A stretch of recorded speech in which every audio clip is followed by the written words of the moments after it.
Hello students.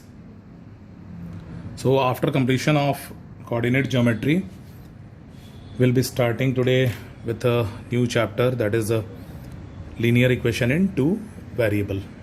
ठीक है, variables, sorry, linear equation in two variables. ठीक है, इस चैप्टर में हम लोग सबसे पहले तो ये देखें कि इक्वेशन वर्ड आया है. ठीक है, इसका मीनिंग हम लोग पहले समझेंगे, बेटर होगा. इक्वेशन ये क्या होता है भाई? सबसे पहले तो इक्वेशन होता क्या है? इक्वेशन उसको बोलते हैं जहां पे LHS हो और RHS हो. ठीक है, और दोनों ही बराबर हो. ठीक है, LHS is equal to RHS. Previous classes में हम लोग पढ़े भी हैं, like x plus 5 is equal to 9. Is this a equation? Yes it is. LHS है, RHS है, और दोनों के बीच में इक्वल टू लगा हुआ है. ठीक है, इक्वल टू लगा हुआ है, इक्वेट किया हुआ है, that means it is a equation. ठीक है, होप सबको समझ में आया इक्वेशन क्या है. अब इस इक्वेशन के बाद यहां पे एक वर्ड है लीनियर. लीनियर क्या है भाई? सबसे पहले तो समझें कि लीनियर होता क्या है. हम लोग सब पढ़े हैं linear, quadratic, cubic and so on. इस तरह से हम लोग पढ़े हैं. होता क्या है लीनियर? लीनियर तब बोलते हैं, लीनियर वर्ड आया है डिग्रीज से, डिग्रीज ऑफ द पॉलिनोमियल से. डिग्रीज क्या है? जैसे मान लिया जाए कि यहां पे एक इक्वेशन है जिसमें एक वेरिएबल यूज्ड है, वो है वेरिएबल x, जिसका पावर यहां हिडन है, दैट इज 1, छिपा हुआ है. x का power 1 plus 5 is equal to 9. x का पावर 1, जो वेरिएबल है, वेरिएबल का पावर 1 है, तो वो क्या है? लीनियर है. अगर यही इस तरह का होता तो x का पावर यहां क्या है? 2 है, that means it is a quadratic. उसी तरह से इसको भी हम कर सकते हैं. तो यहां पे हाईएस्ट पावर क्या है? 3 है. ठीक है, हाईएस्ट पावर जो भी होगा उसके अकॉर्डिंगली नेम हम रखते हैं. ठीक है, वही डिग्री होता है. डिग्री ऑफ द पॉलिनोमियल क्या है? Highest power of the variable is the highest power of the variable present in a polynomial is known as the degree of the polynomial. तो डिग्री अगर 1 है तो लीनियर है, degree 2 है तो quadratic है, डिग्री 3 है तो क्यूबिक है. इस तरह से हम लोग आगे बढ़ते चले जाते हैं. ठीक है, तो इसी में हम लोग आते हैं. अब यहां पे है लीनियर इक्वेशन. ये बहुत ही अच्छे से क्लियर है हम लोगों को. इसमें अगर लीनियर की बात हो रही है, दैट मीन्स क्या हो रहा है आप बहुत अच्छे से समझ सकते हैं. लीनियर कहने का मतलब है कि वो इक्वेशन होगा जिसमें जो वेरिएबल है उसका डिग्री क्या होगा? 1 होगा. समझ में आ रही है बात? तो इसको हम लोग डिफाइन कैसे कर सकते हैं? इसको ऐसे डिफाइन करेंगे, an equation of the form ax plus by plus c is equal to 0. अब ध्यान दोगे, ये जो पार्ट है इसमें where a, b and c are real numbers and a is not equal to 0 as well as b is not equal to 0. अब ये इसको हम लोग क्लियर कर लें पहले. तो चूंकि हम लोग यहां पढ़ रहे हैं linear equation in two variable, linear equation in two variables. ठीक है, तो लीनियर इक्वेशन इन कितना वेरिएबल बोल रहा है? 2 वेरिएबल बोल रहा है. यहां हम लोगों ने जो भी पढ़ा था वो सब क्या था? सिंगल वेरिएबल के लिए था. x x x सब जगह है. ठीक है, तीनों ही इक्वेशन में. लेकिन अगर यहीं पे हम बात करें x plus y is equal to 5, तो ये क्या है? इसमें x का भी पावर 1 है, y का भी पावर 1 है, यानी हाईएस्ट पावर क्या हो गया? That is 1. मतलब डिग्री इसका 1 है. तो ये कैसा हुआ? लीनियर इक्वेशन हुआ. इक्वेशन है बिकॉज बीच में इक्वल टू का साइन है. इक्वेशन हुआ, लेकिन कैसा इक्वेशन हुआ? लीनियर हुआ. और उस लीनियर में भी कितना वेरिएबल यूज्ड है, एक्स एंड वाई, दो वेरिएबल यूज्ड है, इसलिए क्या हुआ, ये क्या है, linear equation in two variable. यहां क्या है, it is a linear equation but in which it is a only x is there, variable केवल एक्स है, that's why it is a linear equation in one variable. ठीक है, यहां पे क्या है, अब यहां x और y दो वेरिएबल है। ठीक है, x और y वेरिएबल है, a b c तीनों रियल नंबर्स हैं। अगर इसमें हम a का वैल्यू 0 डाल दें, यहां पे लिखा हुआ है a is not equal to 0, b is not equal to 0, अगर a का वैल्यू 0 डाल दें तो ये पूरा का पूरा 0 हो जाएगा, ऐसा हो जाएगा 0 plus b y plus c is equal to 0, यानी कि ये 0 पूरा का पूरा हट जाएगा, b y plus c is equal to 0। तो अब ये क्या होगा, this is a linear equation in one variable हो जाएगा, होगा। और उसी तरह से अगर हम y का वैल्यू 0 डाल दें तो ये भी 0 हो जाएगा, that means it's not a linear equation. इसमें कोई भी वेरिएबल दिख ही नहीं रहा है। अब तो ये सारा का सारा, ये c तो कांस्टेंट है, a b c तीनों रियल नंबर है, कांस्टेंट है, तो इसमें वेरिएबल रहा ही नहीं। समझ में आई बात? तो इस तरह से हम कह सकते हैं कि an equation of the form ax plus by plus c is equal to 0 where a, b, c are real numbers and a is not equal to 0 as well as b is not equal to 0।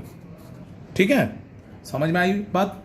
तो इस तरह से हम लोग इसको example भी देख सकते हैं, x plus y is equal to 3, ये क्या है, it is a linear equation, it is first of all, ये क्या है, इक्वेशन। तो सबसे पहले ये इक्वेशन है, बिल्कुल है, क्योंकि यहां पे बीच में इक्वल टू है। दूसरी बात, ये लीनियर है, बिल्कुल है, क्योंकि यहां x का भी हिडन पावर 1 है, y का भी हिडन पावर 1 है, तो वेरिएबल्स का हाईएस्ट पावर क्या हो गया, 1 हो गया, दैट मीन्स कि it is a linear equation. और चूंकि ये इसमें x और y दो वेरिएबल यूज किया हुआ है, so it is linear equation in two variables. ये एग्जाम्पल हो गया। होप सबको समझ में आया होगा, और नहीं भी समझ में आया तो आप बार बार इसको रिपीट करके देखोगे, रिपीट करके सुनोगे, आपको समझ में आएगा। Is it clear? चलिए, तो अब हम लोग आते हैं linear equation in two variable, हमने पढ़ा, अब इसमें हम आगे आते हैं। अब इस linear equation in two variable में आप ध्यान दोगे, x इज इक्वल टू 5, ठीक है, x plus y is equal to 5, x plus y plus z is equal to 5। Difference क्या क्या है, आप डिफरेंस देखिएगा तो इसमें ये एक लीनियर इक्वेशन है जिसमें एक वेरिएबल है, linear equation in one variable, ठीक है। ये है तो linear equation in two variables, ये है तो लीनियर इक्वेशन इन 3 वेरिएबल्स। अब हम बात करेंगे तो आप देखोगे ग्राफ पे हम लोग पढ़े थे, कोऑर्डिनेट हमने इसीलिए पहले बताया था, हम एक रफ में बना रहे हैं, आप इसको बना के आप चेक कर लोगे। अगर हम एक रफ इस तरह से हम बनाते हैं, इसको नंबर लाइन पे हम रखते हैं, एक्स एक्सेस वाई एक्सेस, ये ओरिजिन हो गया। अगर इसको हमको प्लॉट करना है तो कैसे प्लॉट करेंगे, 1 2 3 4 5 6 इस तरह से। तो x इज इक्वल टू 5, तो x का वैल्यू 5, यानी x के लिए 5 यही पॉइंट हो गया, ठीक है। लेकिन अगर इसकी बात हम करेंगे तो चूंकि ये दो वेरिएबल में है तो ये हमेशा x और y दो वैल्यू देगा हमको, आप चेक कर सकते हो। अगर मान लिया जाए कि इसमें हम y का वैल्यू 1 रखते हैं, इसके लिए when y is equal to 1, तो x इज इक्वल टू क्या हो जाएगा, x plus 1 is equal to 5, और x is equal to 5 minus 1 that is 4। तो इससे कोऑर्डिनेट क्या मिलेगा हमको, 4 and 1, जो हम लोग लास्ट चैप्टर में अभी पढ़े, 4 1। तो इसके लिए क्या होगा, आप देखोगे इसके लिए अलग अलग वैल्यूज हम डाल सकते हैं। अगर हम इसमें एक और वैल्यू डालते हैं, when y is equal to 2, तो आप x plus 2 is equal to 5 और x is equal to 5 minus 2 that is 3। इस तरह से हम इनफाइनाइट नंबर ऑफ वैल्यूज निकाल सकते हैं। कितना वैल्यू निकाल सकते हैं, इनफाइनाइट नंबर ऑफ कोऑर्डिनेट्स या वैल्यूज, ठीक है। तो इसमें क्या मिला हमको, x का 3 y का 2। तो इस तरह से हम लोग कई coordinates, infinite number of coordinates हम लोग निकाल सकते हैं। तो आप देखें ये फर्स्ट केस में, केस 1 में आपने देखा कि केवल एक पॉइंट आ सकता है, x इज इक्वल टू 5 का केवल एक वैल्यू आ सकता है। इस केस के लिए आप देखें कि हम infinite number of values coordinates निकाल सकते हैं। कोऑर्डिनेट्स इनफाइनाइट अगर आएगा तो क्या बनेगा इससे भाई, 4 1 4 और इधर कहीं 1 2 3 4 4 एंड 1 ये पॉइंट आया, और 3 2 3 एंड 2 इस तरह से। तो इस तरह से आपको पॉइंट मिलता जाएगा जिससे कि हम एक ज्वाइन करके एक लाइन बना सकते हैं। बात समझ में आया? तो इसका मतलब क्या है, मतलब ये हुआ कि अगर linear equation in one variable है तो वो केवल एक पॉइंट देता है, ठीक है। अगर linear equation in two variable है तो वो एक लाइन देता है, ठीक है। अगर linear equation in three variable है तो वो एक प्लेन देता है, प्लेन सरफेस। लेकिन ये अभी हम लोगों को नहीं पढ़ना है, ये हम लोग पढ़ेंगे क्लास 12th में, ठीक है। इसके बारे में हम बात अभी नहीं करेंगे, हम लोग बात करेंगे इन दोनों के बारे में, वन वेरिएबल और टू वेरिएबल के बारे में, केस 1 और केस 2 के बारे में, ठीक है। तो केस 1 में अगर linear equation in one variable है तो केवल वो क्या देगा, एक पॉइंट मिलेगा उससे।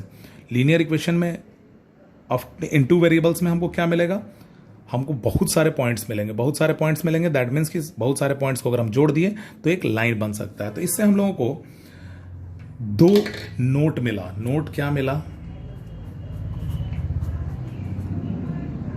पहला, in linear equation in one variable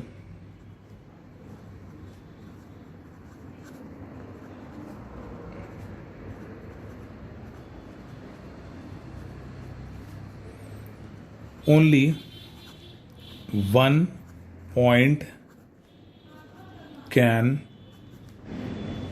be plotted. Secondly,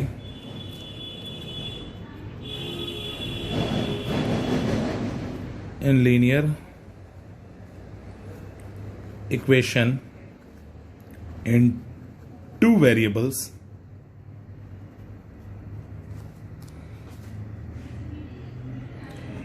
infinite number of points can be plotted, joined and form a line and can form a line, ठीक है। समझ में आया? थोड़ा थोड़ा समझ में आ रहा होगा, बहुत ज़्यादा तो नहीं समझ में आ रहा है। अभी हम फिर से इसको डिस्कस करेंगे, समझ में आ जाएगा आपको। देखिए हम लोग एक एग्जाम्पल से आते हैं। जैसे फिर से हम आते हैं, अगर मान लिया जाए कि ये linear equation in one variable x plus 1 is equal to 4, linear equation in one variable है। इसका अगर हम सोल्यूशन निकालते हैं तो क्या आएगा, x is equal to 5 minus 1 that is x is equal to 4, यही आएगा सोल्यूशन। तो x का वैल्यू 4 यानी कि एक पॉइंट मिलेगा, only one point can be drawn, जो हमने बताया अभी आपको। एक पॉइंट आप कहीं भी रख दीजिएगा, x का वैल्यू 4। लेकिन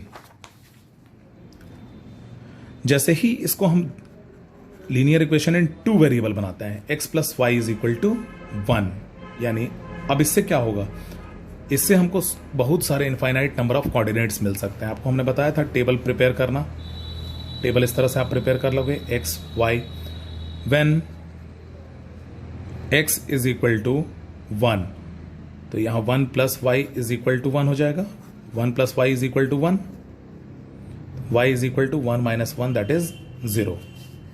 when x is equal to 0 then 0 plus y is equal to 1, यानी y is equal to 1 minus 0 that is 1।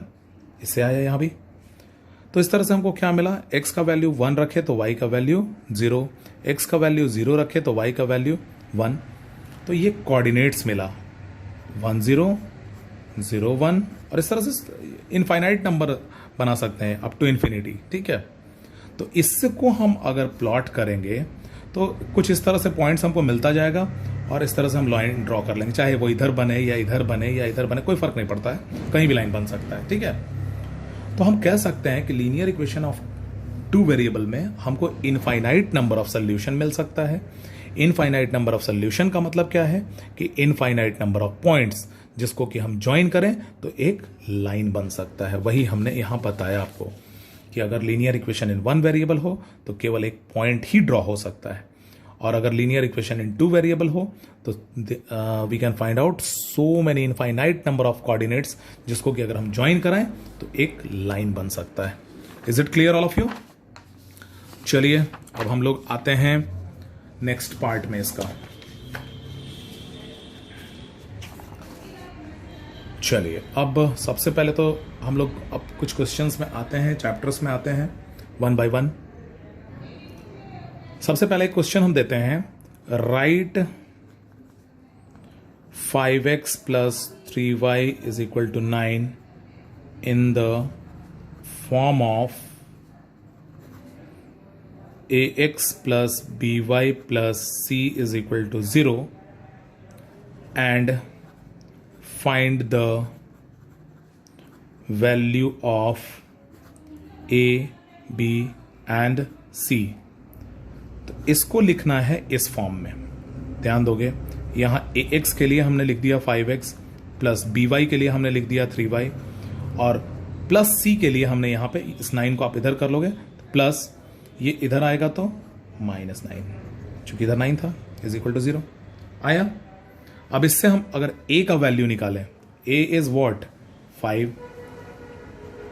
b is what 3 and c is what -9। Clear है? होप सबको समझ में आया। उसी तरह से एक और क्वेश्चन हम ले लेते हैं। सेकंड क्वेश्चन हम लेते हैं, x/3 minus y/2 is equal to 5। इसको भी इस फॉर्म में लिखना है और ABC का वैल्यू निकालना है। ठीक है, कैसे निकालेंगे ध्यान दोगे आप लोग।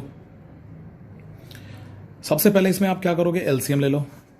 6 2 times 2x minus 3y is equal to 5।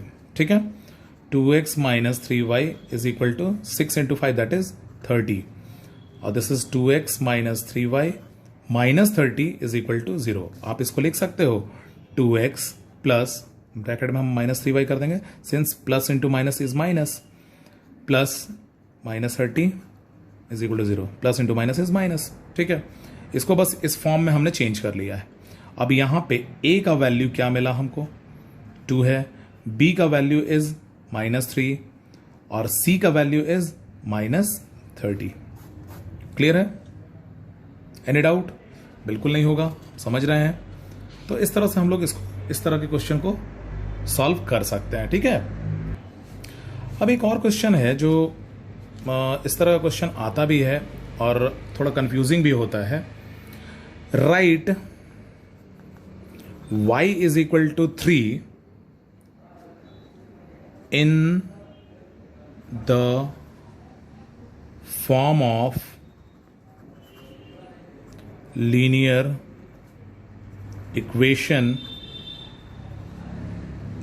in 2 variables। y is equal to 3 को आपको लीनियर इक्वेशन इन 2 वेरिएबल में करना है। अरे बाबा, ये तो 1 ही वेरिएबल है, तो फिर 2 वेरिएबल में होगा कैसे? आप देखोगे, इसमें कुछ करने की जरूरत नहीं है। सबसे पहले आप इसको स्टैंडर्ड फॉर्म में पहले चेंज कर लेते हैं। तो इसको हम लिख सकते हैं y minus 3 is equal to 0। ठीक है, यहां y के साथ क्या मल्टीप्लाइड है, 1 इंटू वाई है, -3 इज इक्वल टू 0। अगर हम इसमें ऐड कर दें 0 इंटू एक्स तो क्या कोई फर्क पड़ेगा? ये तो वैल्यू 0 ही है, ये तो 0 आ जाएगा। बात समझ में आया? तो इसको हम लिख सकते हैं 0x plus 1y minus 3 is equal to 0। 1y just समझाने के लिए है, 1y ऐसे लिखते नहीं हम जनरली। ठीक है, तो ये क्या लीनियर इक्वेशन इन 2 वेरिएबल में अगर हमको लिखना है तो इसको इस फॉर्म में लिख सकते हैं 0x plus 1y minus 3 is equal to 0। यहां पे a का वैल्यू क्या मिला हमको, b का वैल्यू क्या मिला हमको, c का वैल्यू क्या मिला। तो a का वैल्यू क्या है यहां पे, a is 0, b is 1 and c is -3। Got it? समझ में आया? फिर से एक और लेते हैं क्वेश्चन। जैसे मान लिया जाए 5x इज इक्वल टू 7/4। ठीक है, इसको इस फॉर्म में लिखते हैं। तो सबसे पहले हम चेंज कर लेते हैं, 5 into 4 that is 20x is equal to 7। इसको आप लिखोगे 20x minus 7 is equal to 0। अब देखो यहां पे x तो वेरिएबल है, y वेरिएबल हम लोग ऐड करते हैं। तो y वेरिएबल ऐड कैसे करेंगे, 20x plus 0y minus 7 is equal to 0। ये जैसा था एज इट इज, ये जैसा था एज इट इज, बस यहां हमने ऐड क्या कर दिया, 0y। इसका वैल्यू अगर आप करोगे मल्टीप्लाई 0 से y को तो 0 ही होगा, कोई फर्क नहीं पड़ता है। तो हमने जस्ट इस फॉर्म में करने के लिए, लीनियर इक्वेशन इन 2 वेरिएबल्स में करने के लिए, x और y वेरिएबल में, इसको हमने ऐसा किया। ठीक है, तो इसको आप लिख सकते हो। अब यहां पे a का वैल्यू क्या है, 20 है, b का वैल्यू क्या है, 0 है, c का वैल्यू क्या है, -7 है। होप सबको समझ में आया होगा। ठीक है, तो इसी के साथ आज हम लोग इसका एंड कर रहे हैं, और कुछ क्वेश्चंस आप लोगों को पीडीएफ फॉर्म में हम भेजते हैं, उसको आप लोग सॉल्व कीजिएगा। ठीक है, चलिए, थैंक यू।